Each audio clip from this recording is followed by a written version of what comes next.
Jesus Christ fellowship Teja. మా వీక్షకులకి price the lord. అపోస్తలుల కార్యములు 3వ అధ్యాయము.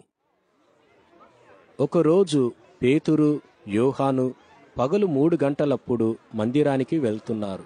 అది ప్రార్థనా సమయం. కొందరు ఒక పొట్టు కుంటివాణ్ణి ప్రతిరోజు మోసుకొని వెళ్ళి ఒక ద్వారం ముందు దించేవాళ్ళు. దీన్నే సౌందర్య ద్వారం అనేవాళ్ళు. మందిరంలోకి ప్రవేశించే వాళ్ళ నుండి ఆ కుంటివాడు భిక్షమెత్తుకుంటూ ఉండేవాడు. ఈ కుంటివాడు పేతురు, యోహానులు ఆలయంలోకి ప్రవేశించబోతుండగా చూసి వాళ్ళను భిక్షమడిగాడు. పేతురు అతని వైపు ఏకదృష్టితో చూశాడు. యోహాను కూడా అలాగే చూశాడు. పేతురు ఆ కుంటివానితో, మా వైపు చూడు అని అన్నాడు. ఆ కుంటివాడు వాళ్ళేదైనా ఇస్తారని వాళ్ళ వైపు చూశాడు. అప్పుడు పేతురు, నా దగ్గర వెండి బంగారం లేవు, కాని నా దగ్గరున్న దాన్ని నీకిస్తాను. నజరేతు నివాసి యేసు క్రీస్తు పేరిట నడు అని అంటూ అతని కుడి చెయ్యి పట్టుకుని లేపాడు. వెంటనే ఆ కుంటివాని చీలమండలకు, పాదాలకు బలం వచ్చింది. అతడు గంతేసి నిలబడి నడవటం మొదలుపెట్టాడు. తదుపరి అతడు నడుస్తూ గంతులేస్తూ దేవుని స్తుతిస్తూ వాళ్లతో సహా మందిరంలోకి ప్రవేశించాడు. మందిరంలో ఉన్న వాళ్ళంతా అతడు నడవటం, దేవుని స్తుతించటం చూశారు.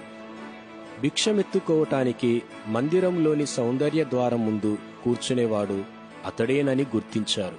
జరిగింది చూసి వాళ్ళు భయపడి దిగ్భ్రాంతి చెందారు. ఆ భిక్షమెత్తుకునేవాడు పేతురు, యోహానులను అంటిపెట్టుకుని ఉన్నాడు. ప్రజల్లో కలిగిన ఆశ్చర్యం తగ్గలేదు. వాళ్ళు సొలొమోను మంటపంలో ఉన్న పేతురు, యోహానుల దగ్గరకు పరిగెత్తుకుంటూ వెళ్లారు. పేతురు వాళ్లను చూసి ఈ విధంగా అన్నాడు, ఇశ్రాయేలు ప్రజలారా, ఇది మీకెందుకు ఆశ్చర్యం కలిగిస్తోంది? మేము మా స్వశక్తితో లేక మా మంచితనంతో ఇతన్ని నడిపించినట్లు మా వైపు అంత దీక్షతో ఎందుకు చూస్తున్నారు? అబ్రహాము, ఇస్సాకు, యాకోబుల దేవుడు, మన వంశీయుల దేవుడు తన సేవకుడైన యేసును మహిమపర్చాడు. మీరాయన్ని అధికారులకు అప్పగించారు. పిలాతు ఆయన్ని విడుదల చేయాలని నిర్ణయించినప్పుడు మీరు పిలాతు ముందు యేసును నిరాకరించారు. పవిత్రుడు, నీతిమంతుడు అయిన ఆయన్ని నిరాకరించి ఆయనకు మారుగా ఒక హంతకుణ్ణి విడుదల చేయాలని మీరు కోరారు.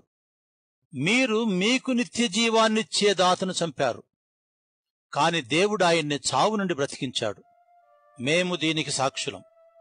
మాకు యేసు అనే పేరులో నమ్మకం ఉండబట్టే మీకు తెలిసిన ఇతనికి, మీరు చూస్తున్న ఇతనికి నయమైపోయింది. యేసు పేరు, ఆయన కలిగించిన విశ్వాసము ఇతనికి పూర్తిగా స్వస్థత కలిగించాయి. ఇది మీరు చూశారు. సోదరులారా, మీ నాయకుల వలె మీరు కూడా అమాయకంగా ప్రవర్తించారని నాకు తెలుసు. కాని క్రీస్తు తప్పక చనిపోవాలి అని ప్రవక్తలందరి ద్వారా దేవుడు ముందే పలికిన వాక్కుల్ని ఈ విధంగా నిజం చేశాడు. మారుమనస్సు పొంది దేవుని వైపు మళ్ళండి. అలా చేస్తే దేవుడు మీ పాపాలు కడిగివేస్తాడు. మీకు విమోచనం కలిగే రోజులు వస్తాయి. మీకోసం దేవుడు క్రీస్తుగా నియమించిన యేసును పంపుతాడు. చాలా కాలం క్రితమే తమను తాము దేవునికి అంకితం చేసుకొన్న ప్రవక్తల నోటి ద్వారా ఇలా అభయమిచ్చాడు.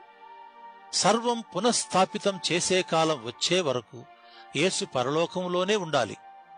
మోషే ఈ విధంగా అన్నాడు, ప్రభువైన దేవుడు మీ కొరకు నాలాంటి ప్రవక్తను పంపుతాడు. ఆయన మీ సోదరుల నుండి వస్తాడు. ఆయన చెప్పినట్లు మీరు వినాలి. దేవుడు ఆయన మాటల్ని వినని ప్రతి ఒక్కణ్ణి తమ వాళ్ల నుండి దూరం చేసి నాశనం చేస్తాడు. సమూయేలు కాలం నుండి ప్రవక్తలందరూ ఈ రోజులు రానయ్యున్నాయని చెప్పారు. మీ పూర్వీకులతో దేవుడు చేసిన ఒప్పందానికి మీ ప్రవక్తలకు మీరు వారసులు.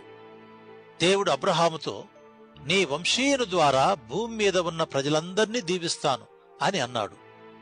దేవుడు తన సేవకుణ్ణి మొదట మీ దగ్గరకు పంపాడు. మీ అందర్నీ మీ దుర్మార్గాల నుండి మళ్లించటానికి ఆయన్ని పంపాడు. అలా చేసి మిమ్మల్ని దీవించాలని అనుకున్నాడు. మై ఫ్రెండ్స్, ఇలాంటి వీడియోస్ మరిన్ని కావాలనుకుంటే సబ్స్క్రిప్షన్ బెల్ ఐకాన్ ఆన్ చేయమని